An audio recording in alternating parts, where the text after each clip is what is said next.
السلام عليكم ورحمة الله وبركاته. ورجعنا لكم متابعينا الأعزاء مع ثاني انبوكسنج للابتوب نفتحه بهالقناة بعد لابتوبين اتش بي. حبينا نغير وهالمرة مع لابتوب MSI مودرن 14. متحمس كثير لللابتوب، خصوصا اني انا جايبه ينفع للدراسة وسهل الحمل ومرن، وغير كذا وزنه خفيف ومصنوع من الألمنيوم. يلا بسم الله نشوف الجهاز. وزي ما انتم شايفين شعار دراجون حق MSI، وهنا شعار MSI الجديد، وهنا ستيكر MSI. بسم الله الرحمن الرحيم. الجهاز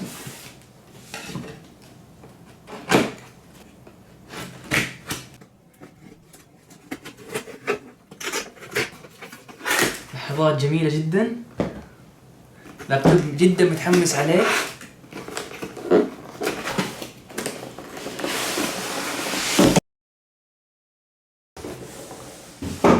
عين على التغليف. زي ما انتم شايفين هنا شعار MSI، تغليف جدا جميل، رسومات هنا يعني نعطيه حلاوة. اللحظة المنتظرة، بسم الله الرحمن الرحيم. يا سلام يا سلام، هذا الجهاز صراحة جدا جدا خفيف، تحس يعني ماسك انت ايفون او شيء، وزنه جدا خفيف. نحطه على جنب ونشوف ايش محتويات الكرتون. وهنا الشاحن، هذا الباور الشاحن، وهذا الراس.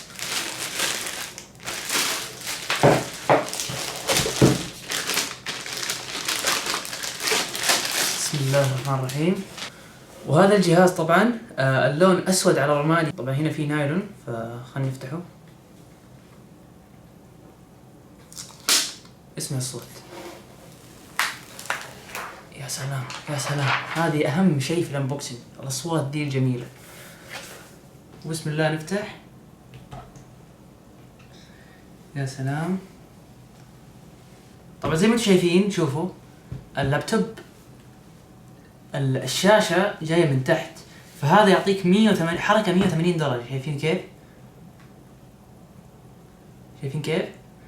جميع الوضعيات تقدر تعطيك اياها، خصوصا الشاشة تعطينا 180 درجة وضعيات تسهل علينا الكتابة في اي مكان في طاولة حسب الارتفاع، كلها تكون مناسبة جدا. مواصفات لابتوب MSI مودرن 14 B5M. المعالج AMD Ryzen 7 5700U. كارت الشاشة AMD Graphics مدمج. الرام 8 جيجا بايت. المساحة 512 جيجا بايت SSD.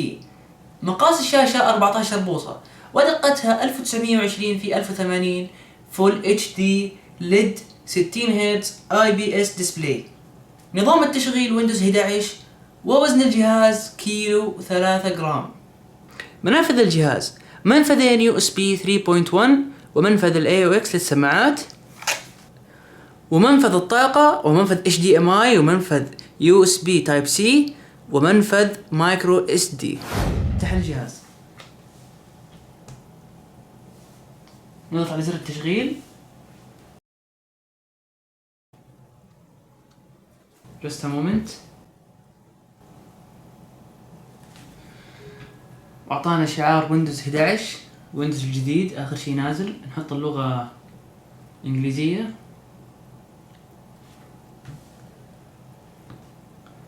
الدولة نحط السعودية، ندور على السعودية هنا تقريبا، سعودي ارابيا، يس. ايش تبغى لغة الكيبورد؟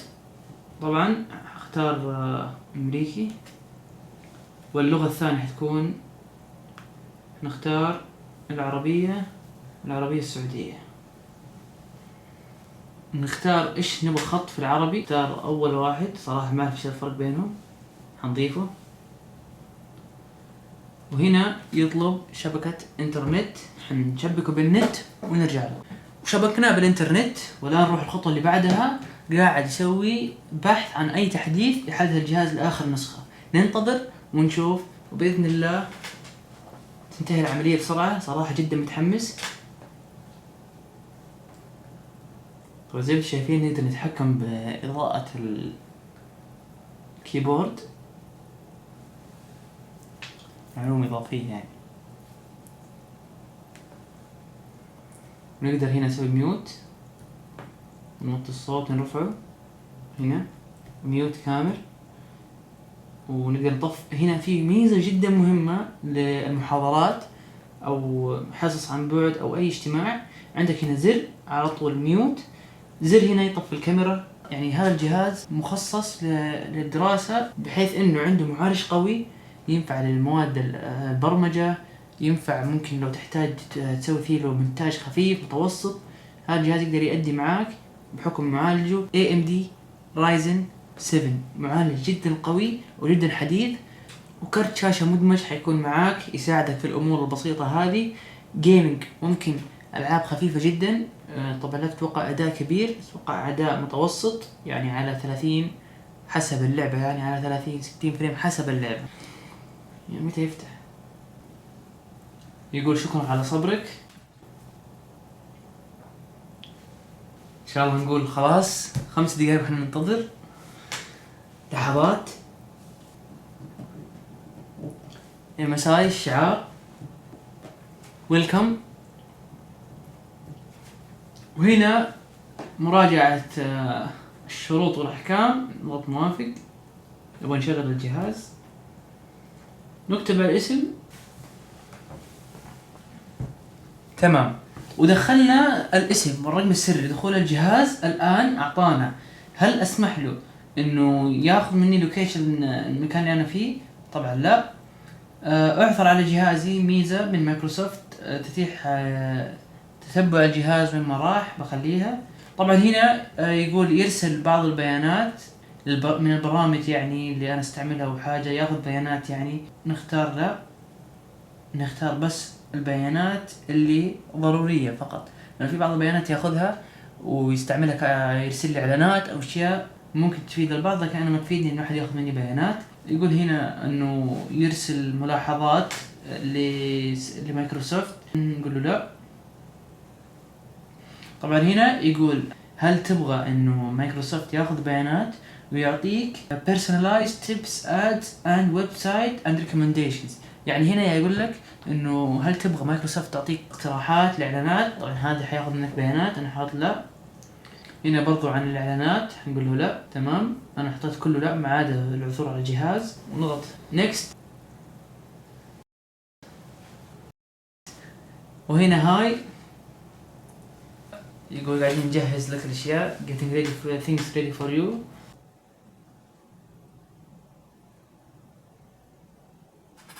زي ما انتم شايفين فتح معانا الجهاز. هذا هو ويندوز 11 أول مرة أجربه. هنا يعطينا مايكروسوفت ايدج. تمام، زي ما انتم شايفين هذا MSI موديل 14 وهذا الويندوز 11. زي ما وريتكم هنا كتم الصوت، هنا يطفي الكاميرا، شوف زي ما شايفين يطلع اشعار، الكاميرا شغالة، المايك شغال، من هنا تقدر تحدد. هنا إضاءة الكيبورد. وزي ما انتم شايفين سعر الجهاز 2500، واخذنا معاه برنامج حماية 100 ريال لمدة 3 سنين ل5 أجهزة. الصراحة عرض جدا جميل من مكتب الجرير هالفترة. أخذنا برنامج حماية، بدل ما تاخذ 50 ريال جهاز واحد لمدة سنة، تاخذ لا 3 سنين ب100 ريال. هذا هو سعر اللابتوب، وهذا هي برنامج الحماية. أكثر شيء عجبني في اللابتوب، وصراحة أكثر شيء جدا محمسني عليه، هو المعالج القوي جدا.